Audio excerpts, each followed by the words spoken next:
उत्तर प्रदेश की 25 बड़ी खबरों में आपका स्वागत है। रुख करते हैं खबरों की ओर। यूपी में भीषण गर्मी का कहर, लखनऊ समेत 35 जिलों में अगले 5 दिन हीट वेव का अलर्ट। उत्तर प्रदेश में भीषण गर्मी और लू का दौर लगातार जारी है। मौसम विभाग ने लखनऊ, वाराणसी और प्रयागराज समेत 35 जिलों में अगले 5 दिनों तक हीट वेव का येलो अलर्ट जारी किया है।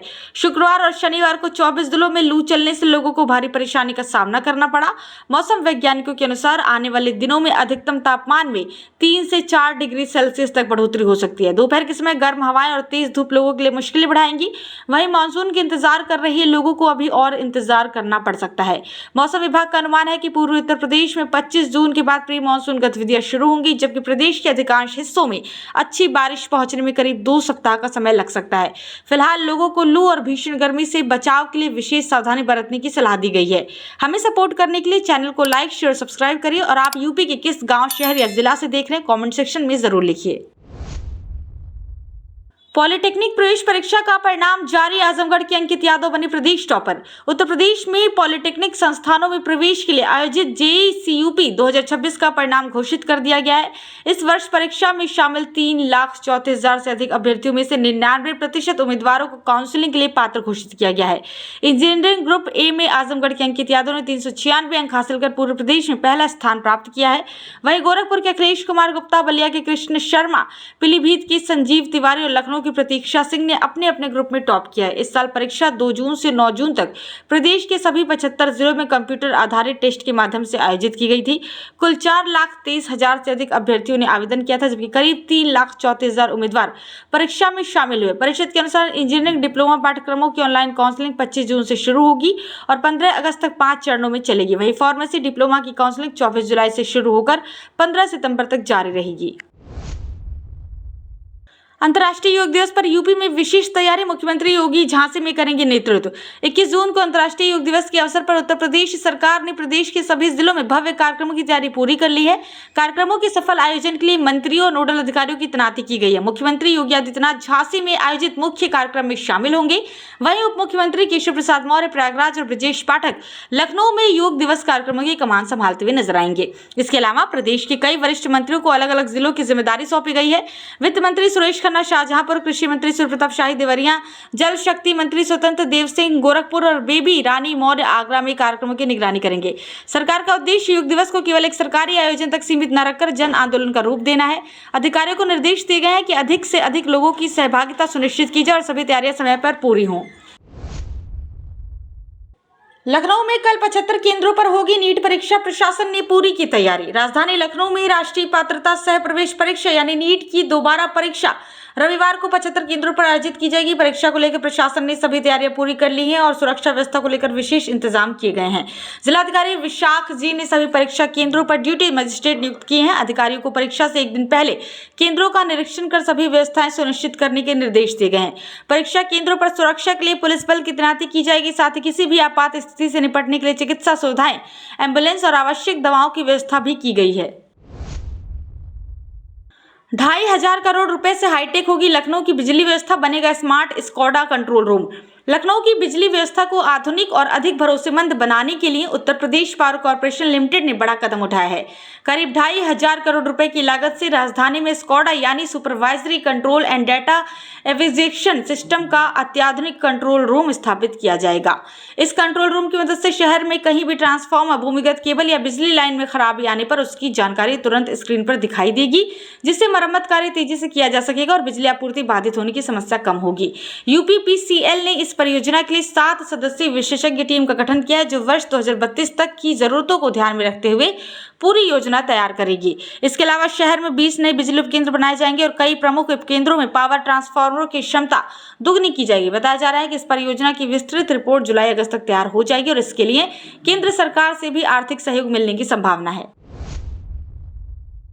एनपीसीएल उपभोक्ताओं को झटका, खत्म हो सकती 10% बिजली छूट। नोएडा क्षेत्र के बिजली उपभोक्ताओं के लिए एक बड़ी चिंता सामने आई है। विद्युत नियामक आयोग द्वारा नोएडा पावर कंपनी लिमिटेड यानी एनपीसीएल के सरप्लस फंड एवं पुनर्निर्धारण के बाद उपभोक्ताओं को मिलने वाले 10% बिजली दर छूट पर खतरा मंडराने लगा है। आयोग के नए आदेश के अनुसार एनपीसीएल की सरप्लस धनराशि को करीब 1500 करोड़ रुपए से घटाकर लगभग 594 करोड़ रुपए कर दिया गया है। राज्य विद्युत उपभोक्ता परिषद ने इस फैसले पर कड़ी आपत्ति जताते हुए उपभोक्ता हितों के खिलाफ बताया है।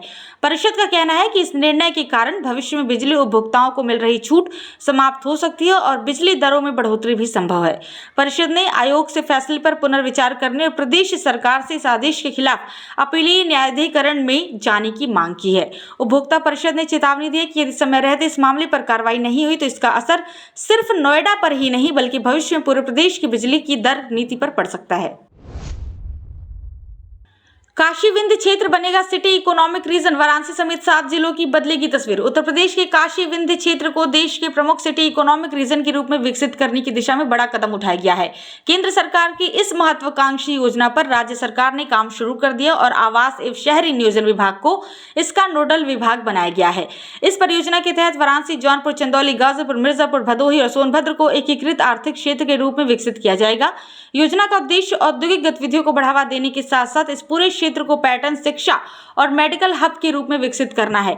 केंद्र सरकार अगले 5 वर्षों में इस योजना के लिए 5,000 करोड़ रुपए उपलब्ध कराएगी, जबकि राज्य सरकार ने भी प्रारंभिक रूप से 100 करोड़ रुपए का बजट निर्धारित किया है। इसके अलावा बनारसी साड़ी, भदोही और मिर्जापुर के कालीन उद्योग तथा सोनभद्र की खनिज संपदा के विकास पर विशेष फोकस किया जाएगा। बेहतर सड़क नेटवर्क और आधुनिक बुनियादी ढांचे के जरिए पूरे क्षेत्र को आपस में जोड़कर क्षेत्रीय विकास को नई गति देने की तैयारी है। लखनऊ को मिले 43 नए चार्टर्ड अकाउंटेंट, राहुल चौरसिया बने शहर की टॉपर। लखनऊ के लिए गर्व की खबर है। Institute of chartered accountants of India यानी IACI की मई 2026 में आयोजित फाइनल परीक्षा के बाद राजधानी को 43 नए चार्टर्ड अकाउंटेंट मिले हैं। इस उपलब्धि का जश्न ICI के लखनऊ शाखा में आयोजित सम्मान समारोह में मनाया गया। फाइनल परीक्षा में लखनऊ के राहुल चौरसिया ने 369 अंक हासिल कर शहर में पहला स्थान प्राप्त किया। वहीं श्रुति गोयल दूसरे और अर्शद खान तीसरे स्थान पर रहे। परीक्षा में लखनऊ शाखा के कुल 624 अभ्यर्थी शामिल हुए थे, जिनमें से 43 ने CA की प्रतिष्ठित उपाधि हासिल की। राष्ट्रीय स्तर पर इस परीक्षा में 7,931 उम्मीदवार सफल हुए हैं और दोनों समूहों का कुल पास प्रतिशत 14 रहा। समारोह में सफल अभ्यर्थियों को स्मृति चिन्ह और प्रमाण पत्र देकर सम्मानित किया गया। ICAI लखनऊ शाखा के पदाधिकारियों ने कहा कि चार्टर्ड अकाउंटेंट बनना केवल एक डिग्री नहीं बल्कि पेशेवर उत्कृष्टता और समाज सेवा की दिशा में एक नई शुरुआत है। सफल विद्यार्थियों ने अपनी सफलता का श्रेय लगातार मेहनत, अनुशासन और परिवार के सहयोग को दिया। यूपी के 45,000 से ज्यादा युवाओं को मिली प्रोत्साहन राशि, 46 युवाओं को सौंपे गए नियुक्ति पत्र। प्रधानमंत्री विकसित भारत रोजगार योजना के तहत उत्तर प्रदेश के युवाओं को बड़ी सौगात मिली है। प्रदेश के 45,847 युवाओं के बैंक खातों में कुल 25 करोड़ 24 लाख रुपए की प्रोत्साहन राशि भेजी गई। वहीं 3,943 नियोक्ताओं को भी 122 करोड़ रुपए से अधिक की राशि प्रदान की गई है। इस योजना के तहत आयोजित कार्यक्रम का लखनऊ स्थित इंदिरा गांधी प्रतिष्ठान में लाइव प्रसारण किया गया। प्रधानमंत्री नरेंद्र मोदी ने लाभार्थियों और नियोक्ताओं के खातों में सीधे धनराशि हस्तांतरित की। कार्यक्रम में उप मुख्यमंत्री ब्रजेश पाठक और श्रम मंत्री अनिल राजभर ने विभिन्न संस्थानों में पहली बार रोजगार पाने वाले 46 युवाओं को नियुक्ति पत्र भी सौंपे। उप मुख्यमंत्री ने कहा कि अब सरकारी योजनाओं का लाभ सीधे बैंक खातों में पहुंच रहा है, जिससे पारदर्शिता बढ़ी है। वहीं श्रम मंत्री ने कहा कि युवाओं को रोजगार से जोड़ने और निजी क्षेत्र में अवसर बढ़ाने के लिए सरकार लगातार प्रयास कर रही है। सरकार का लक्ष्य युवाओं को आर्थिक रूप से सशक्त बनाकर उत्तर प्रदेश को देश के विकास का प्रमुख ग्रोथ इंजन बनाना है। संपत्ति का ब्यौरा न देने वाले कर्मचारियों को मिलेगा रुका वेतन, लेकिन होगी सख्त कार्रवाई। उत्तर प्रदेश सरकार ने मानव संपदा पोर्टल पर अपनी चल और अचल संपत्ति का विवरण दर्ज न करने वाले कर्मचारियों को राहत देते हुए जनवरी और फरवरी का रुका हुआ वेतन जारी करने का फैसला किया है। हालांकि इसके साथ ही ऐसे कर्मचारियों के खिलाफ सख्त विभागीय कार्रवाई भी की जाएगी। सरकार के आदेश के अनुसार जिन कर्मचारियों ने तय समय सीमा तक अपनी संपत्ति का विवरण दर्ज नहीं किया, उन्हें पदोन्नति, एश्योर्ड करियर प्रोग्रेशन यानी ACP और विदेश यात्रा या प्रतिनियुक्ति के लिए आवश्यक विजिलेंस क्लियरेंस जैसी सुविधाओं से वंचित किया जा सकता है। मुख्य सचिव SP गोयल की ओर से जारी शासनादेश में कहा गया है कि सभी सरकारी कर्मचारियों के लिए मानव संपदा पोर्टल पर संपत्ति का विवरण देना अनिवार्य था। इसके लिए पहले 31 जनवरी बाद में 10 मार्च तक का अतिरिक्त समय भी दिया गया था। सरकार ने यह भी स्पष्ट किया है कि यदि प्रतिबंध के बावजूद किसी कर्मचारी का वेतन जारी किया गया है तो संबंधित DDO की जिम्मेदारी तय करते हुए उसके खिलाफ भी कार्रवाई की जाएगी। सभी विभागों को आदेश का सख्ती से पालन सुनिश्चित करने के निर्देश दिए गए हैं। अखिलेश यादव का भाजपा पर हमला, बोले पूरी यूपी में सुपड़ा साफ होना तय। समाजवादी पार्टी के राष्ट्रीय अध्यक्ष अखिलेश यादव ने मुख्यमंत्री योगी आदित्यनाथ की अयोध्या दौरे और राम मंदिर से जुड़ा चढ़ावा प्रकरण को लेकर भाजपा पर तीखा हमला बोला है। अखिलेश यादव ने सोशल मीडिया पर लिखते हुए सवाल उठाया कि मुख्यमंत्री का ये दौरा अचानक क्यों किया गया और इसके पीछे राजनीतिक मकसद क्या है। उन्होंने दावा किया कि भाजपा की राजनीतिक जमीन बचाने की कोशिश है। सपा प्रमुख ने कहा कि अगर निष्पक्ष जांच हुई तो अयोध्या ही नहीं पूरे उत्तर प्रदेश में भाजपा का सुपड़ा साफ होना तय है। उन्होंने एसआईटी की कार्यप्रणाली पर भी सवाल उठाते हुए आरोप लगाया कि जांच को प्रभावित करने की कोशिश की जा रही है। इसके अलावा अखिलेश यादव ने राम मंदिर से जुड़े चढ़ावे, अनमोल शिलाओं और कीमती धातुओं के हिसाब की भी मांग की है। उन्होंने तंज कसते हुए कहा कि इस पूरे मामले की निष्पक्ष जांच होनी चाहिए और जनता के सामने सच आना चाहिए। उनके इस बयान के बाद राजनीतिक माहौल एक बार फिर गर्म हो गया है। पीएम मोदी के कानपुर दौरे की तैयारी तेज, मेट्रो और एक्सप्रेसवे परियोजनाओं का हो सकता है शुभारंभ। प्रधानमंत्री नरेंद्र मोदी की प्रस्तावित कानपुर दौरे को लेकर तैयारियां तेज हो गई हैं। संभावना है कि वो जून के अंतिम सप्ताह या जुलाई के पहले सप्ताह में कानपुर पहुंच सकते हैं, जहां वो कई बड़ी विकास परियोजनाओं का उद्घाटन कर सकते हैं। इन परियोजनाओं में सबसे अहम लखनऊ कानपुर एक्सप्रेसवे, कानपुर मेट्रो का नौबस्ता तक विस्तार और अन्य इंफ्रास्ट्रक्चर योजनाएं शामिल हैं। प्रशासन स्तर पर इन कार्यक्रमों को लेकर तैयारियां तेजी से चल रही हैं। जनसभा के लिए लखनऊ कानपुर हाईवे पर बद्रका मोड़ से जाजमऊ के बीच एक स्थल का निरीक्षण किया गया है, जबकि निराला नगर स्थित रेलवे मैदान को वैकल्पिक स्थल के रूप में रखा गया है, जहां पहले भी प्रधानमंत्री 2 बार जनसभा कर चुके हैं। नगर प्रशासन ने आसपास के क्षेत्रों में अतिक्रमण हटाने और यातायात व्यवस्था सुधारने के निर्देश दिए हैं, ताकि कार्यक्रम के दौरान किसी तरह की दिक्कत ना हो।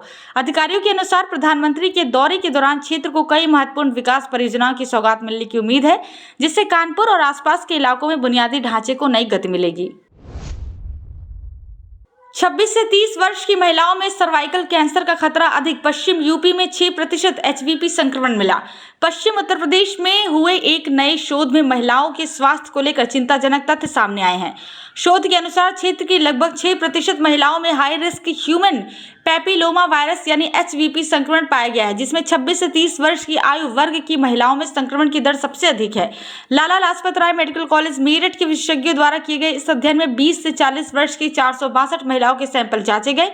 इनमें एचपीवी 16 और 18 जैसे हाई रिस्क जीनोटाइप प्रमुख रूप से पाए गए, जो सर्वाइकल कैंसर के मुख्य कारण माने जाते हैं। शोध में यह भी सामने आया कि कम उम्र में मासिक धर्म शुरू होना, लंबे समय तक भारी रक्तस्राव, कम शिक्षा और कमजोर आर्थिक स्थिति जैसी परिस्थितियां संक्रमण के जोखिम को बढ़ाती हैं। विशेषज्ञों ने चेतावनी दी है कि भले ही ये प्रतिशत कम लगे, लेकिन सर्वाइकल कैंसर की गंभीरता को देखते हुए ये एक बड़ी स्वास्थ्य चिंता है। उन्हें एचवीपी टीकाकरण, पैप स्मीयर टेस्ट और नियमित स्क्रीनिंग को जरूरी बताया है। साथ ही 14 से 15 वर्ष की किशोरियों के लिए मुफ्त एचवीपी वैक्सीन कार्यक्रम चलाया जा रहा है, ताकि शुरुआती स्तर पर ही इस बीमारी से बचाव किया जा सके। अमेठी में सरकारी संपत्तियों की रजिस्ट्री, अब ऑनलाइन, ऑफिस जाने की जरूरत खत्म। अमेठी में सरकारी संस्थाओं की संपत्तियों के पंजीकरण को लेकर बड़ा बदलाव किया गया है। राज्य सरकार ने अब सरकारी विभागों, निगमों और अन्य संस्थाओं की संपत्तियों की रजिस्ट्री प्रक्रिया को पूरी तरह ऑनलाइन कर दिया है। नई व्यवस्था के तहत अब अधिकारियों को उप निबंधक कार्यालय जाने की जरूरत नहीं पड़ेगी। सभी दस्तावेज डिजिटल पोर्टल पर अपलोड किए जाएंगे, जिसके बाद उनका ऑनलाइन सत्यापन और अनुमोदन किया जाएगा। इस प्रक्रिया में संपत्ति का हस्तांतरण, खरीद बिक्री और अन्य पंजीकरण कार्य भी पूरी तरह डिजिटल माध्यम से किए जाएंगे। इससे न केवल समय की बचत होगी, बल्कि कागजी कार्रवाई भी कम हो जाएगी। अधिकारियों के अनुसार इस व्यवस्था से सरकारी संपत्तियों के रिकॉर्ड अधिक सुरक्षित रहेंगे, उनकी निगरानी आसान होगी। साथ ही पूरी प्रक्रिया में पारदर्शिता बढ़ेगी और अनावश्यक देरी की समस्या भी खत्म होगी। सरकार का उद्देश्य प्रशासनिक प्रक्रियाओं को सरल, तेज और अधिक पारदर्शी बनाना है। आगरा मेट्रो को मिलेगी रफ्तार, पीएम मोदी कर सकते हैं 4 स्टेशनों का लोकार्पण। आगरा मेट्रो परियोजना को जल्द बड़ी सौगात मिलने की संभावना है। प्रधानमंत्री नरेंद्र मोदी 10 जुलाई को कानपुर मेट्रो कॉरिडोर के साथ आगरा मेट्रो के 4 स्टेशनों का भी लोकार्पण कर सकते हैं। इसके लिए यूपी मेट्रो रेल कॉर्पोरेशन ने तैयारियां तेज कर दी हैं। जानकारी के अनुसार आगरा में बिजलीघर चौराहा से आरबीएस कॉलेज के बीच स्थित 4 भूमिगत स्टेशनों SN medical college, Agra college, Raja ki Mandi और आरबीएस कॉलेज का उद्घाटन प्रस्तावित है। हालांकि इसके लिए अभी राज्य सरकार की अंतिम अनुमति का इंतजार है। इस कॉरिडोर में लगभग 6 किलोमीटर हिस्से में मेट्रो संचालन पहले ही शुरू हो चुका है, जबकि आगे के हिस्से में परीक्षण कार्य अभी पूरा हो चुका है। अनुमति मिलते ही इन स्टेशनों की सजावट को और लोकार्पण की तैयारियां शुरू कर दी जाएंगी। इसके अलावा आईएसबीटी, गुरुकताल और सिकंदरा तिराहा स्टेशनों का अलग से लोकार्पण सितंबर में किए जाने की योजना है। अधिकारियों के अनुसार आगरा मेट्रो परियोजना से शहर की यातायात व्यवस्था को बड़ी राहत मिलने और कनेक्टिविटी में सुधार की उम्मीद है। नौकरी के साथ डीएलएड बीटीसी करने वालों पर सख्ती, 6 जिलों में प्रमाण पत्र निरस्त। उत्तर प्रदेश में डीएलएड और बीटीसी प्रशिक्षण नियमों के उल्लंघन को लेकर परीक्षा नियामक प्राधिकारी ने बड़ी कार्रवाई की है। जांच में सामने आया कि राज्य के 6 जिलों में कई अभ्यर्थियों ने प्रशिक्षण के दौरान या तो सरकारी नौकरी की या रेगुलर पढ़ाई भी जारी रखी, जो नियमों के खिलाफ है। इसके बाद ऐसे सभी अभ्यर्थियों के डीएलएड बीटीसी प्रमाण पत्र निरस्त कर दिए गए हैं। डीएलएड 2 वर्षीय पूर्णकालिक प्रशिक्षण है, जिसमें नियमित उपस्थिति अनिवार्य होती है और इसके साथ किसी अन्य नौकरी या कोर्स की अनुमति नहीं होती, लेकिन जांच में एटा, गाजीपुर, चंदौली, कौशाम्बी, मेरठ और कासगंज जैसे जिलों के मामले सामने आए हैं।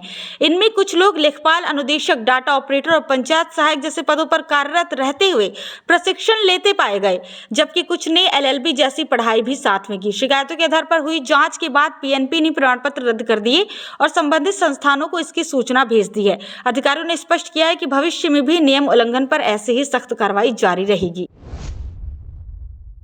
SSC दिल्ली पुलिस कांस्टेबल 2025 का रिजल्ट जारी, सफल अभ्यर्थी अगले चरण में शामिल होंगे।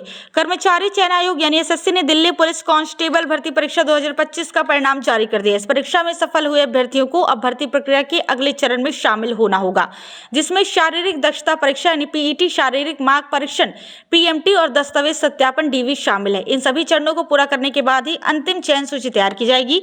CBT परीक्षा 18 दिसंबर 2025 से 6 जनवरी 2026 के बीच देश भर में कई चरणों में आयोजित हुई थी। अलग अलग शिफ्ट में परीक्षा होने के कारण नॉर्मलाइजेशन प्रक्रिया के आधार पर अंतिम परिणाम तैयार किया गया है। इसके साथ ही SSC ने CHSL 2025 अभ्यर्थियों के लिए भी निर्देश जारी किए हैं। Tier 2 में शामिल सभी उम्मीदवारों को 22 जून शाम 6 बजे तक अपनी पोस्ट और विभागीय प्राथमिकता भरना अनिवार्य किया गया है। निर्धारित समय पर विकल्प न भरने वाले अभ्यर्थी आगे की चयन प्रक्रिया और अंतिम सूची से बाहर हो जाएंगे। सीमा सड़क संगठन यानी BRO के कुछ पद केवल पुरुष उम्मीदवारों के लिए आरक्षित हैं। इसके लिए विकल्प भरते समय सावधानी जरूरी है। TGT PGT भर्ती में NOC अनिवार्य करने की मांग, अभ्यर्थियों ने मुख्यमंत्री को सौंपा ज्ञापन। उत्तर प्रदेश में आने वाले TGT और PGT शिक्षक भर्ती प्रक्रिया को लेकर अभ्यर्थियों ने बड़ा मुद्दा उठाया है।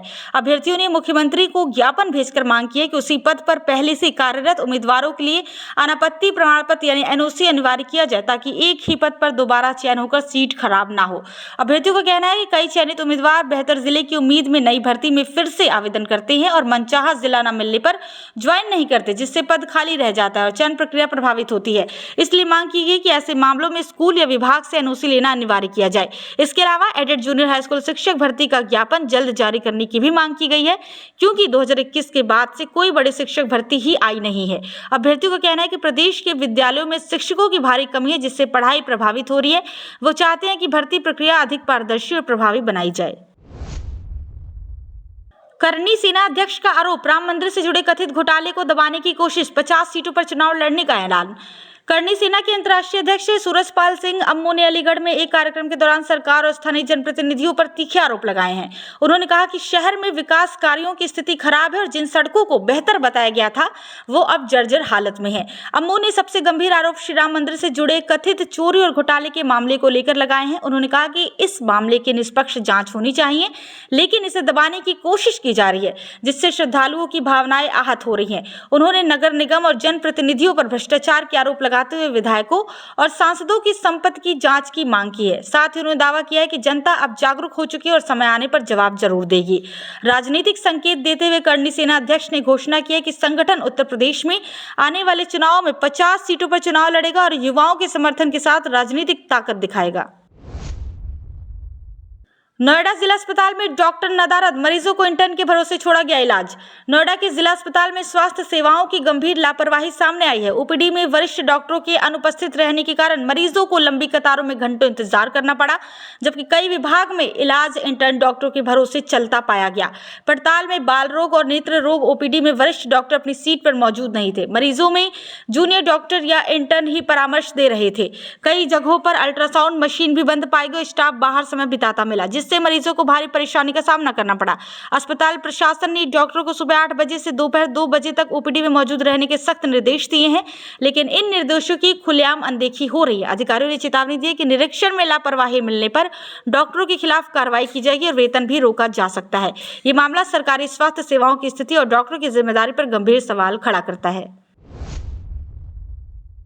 नोएडा पुलिस ने 42 महीने में 24 करोड़ के 7,809 मोबाइल बरामद कर लौटाए, मिशन सहयोग से बढ़ा भरोसा। नोएडा कमिश्नरेट पुलिस ने बीते 42 महीनों में बड़ा अभियान चलाते हुए लगभग 24 करोड़ रुपए कीमत के 7,809 चोरी या गुम हुए मोबाइल फोन बरामद कर उनके असली मालिकों को वापस सौंप दिए हैं।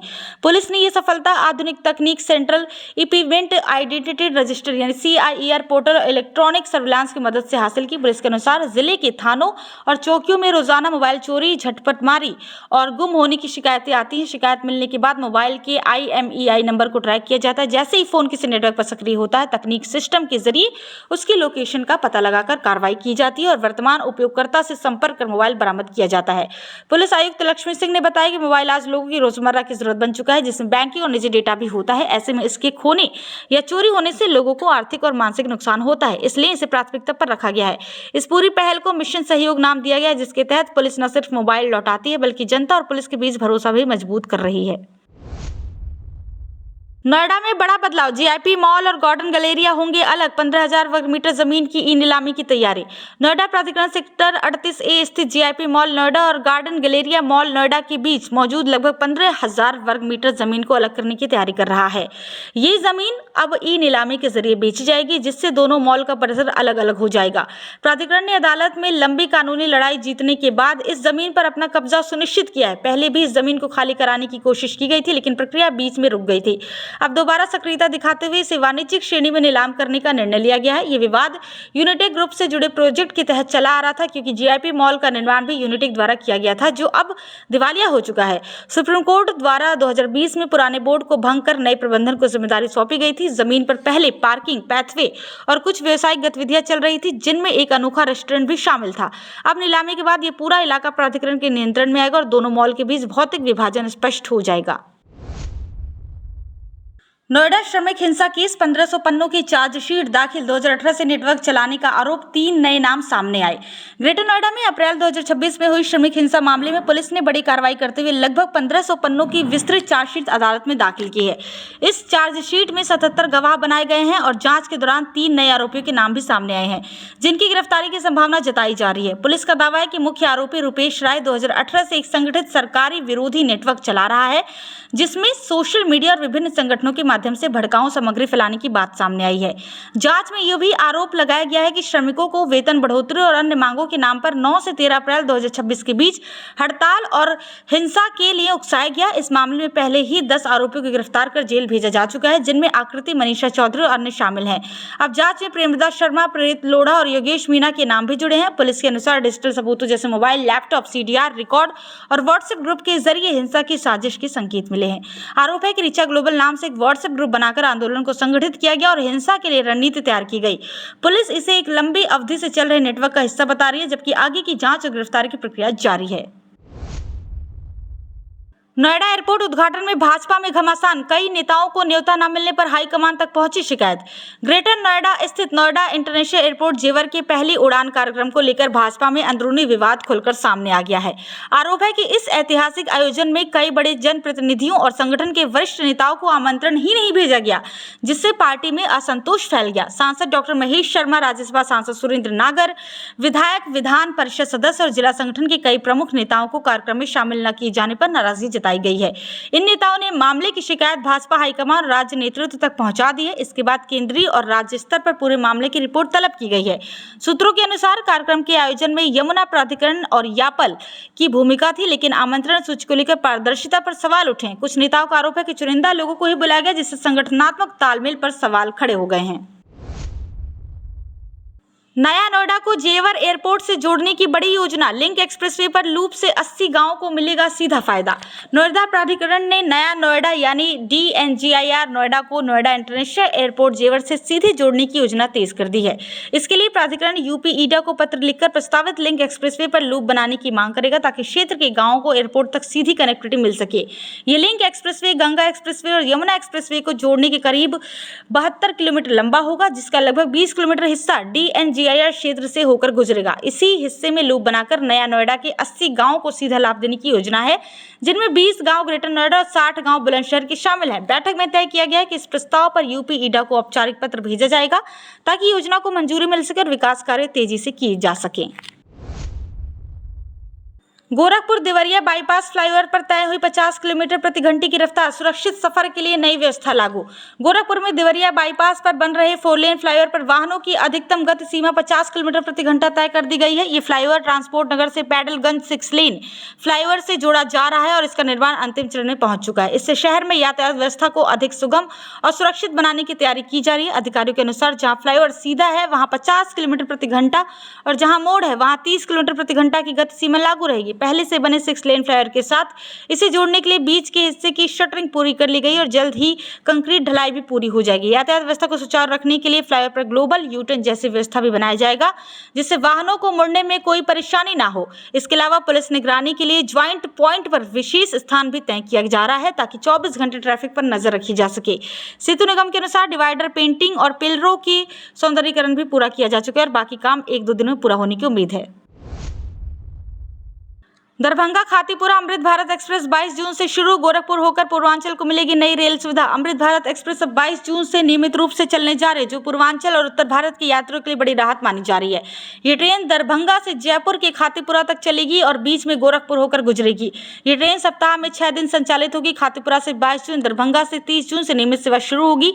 ट्रेन में कुल 22 कोच होंगे, जिनमें 8 शनिवार और 11 सामान्य द्वितीय श्रेणी कोच शामिल है। खातीपुरा से ये ट्रेन रात 10:30 बजे चलकर आगरा, कानपुर सेंट्रल, लखनऊ, गोमती नगर और गोरखपुर होते हुए दरभंगा पहुंचेगी। वहीं वापसी में दरभंगा से सुबह 4:30 बजे रवाना होकर सीतामढ़ी, रक्सौल, नरकटियागंज, गोरखपुर और लखनऊ मार्ग से खातीपुरा जाएगी।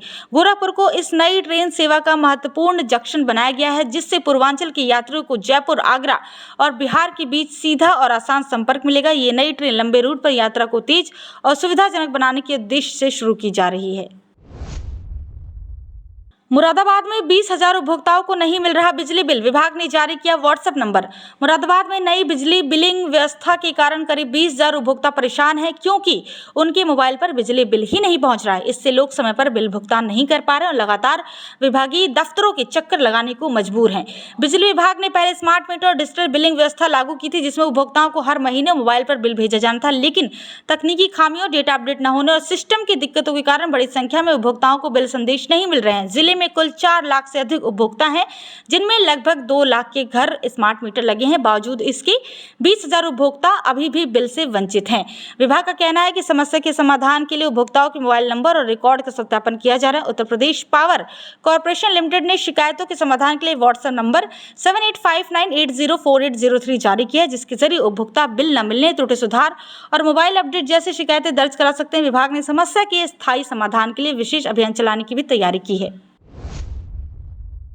मुरादाबाद सियासत में सपा ओपी राजभर विवाद गरमाया, सांसद रुचि वीरा के बयान से बढ़ा राजनीतिक तनाव। मुरादाबाद की राजनीति में बड़ा विवाद खड़ा हो गया, जहां सपा सांसद रुचि वीरा के बयान के बाद समाजवादी पार्टी और सुबह सपा प्रमुख ओम प्रकाश राजभर के बीच सियासी तनातनी तेज हो गई है।